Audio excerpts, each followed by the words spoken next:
একের পর এক মামলা থেকে জামিন পাচ্ছে শীর্ষ সন্ত্রাসী ছোট সাজ্জাদ। সবশেষ তার জামিন মিলেছে আরও ৩টি খুনের মামলায়। গত সপ্তাহে হাইকোর্ট থেকে পাওয়া জামিননামা এরই মধ্যে পৌঁছেছে চট্টগ্রামে। তবে তার বিরুদ্ধে আরও কয়েকটি মামলা থাকায় এখনই মিলছে না মুক্তি।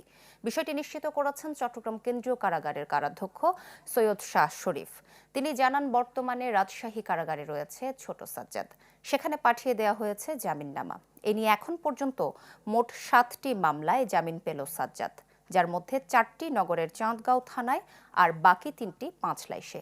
বৈষম্য বিরোধী আন্দোলনে খুনের অভিযোগ ও বিস্ফোরক আইনে এসব মামলা হয়।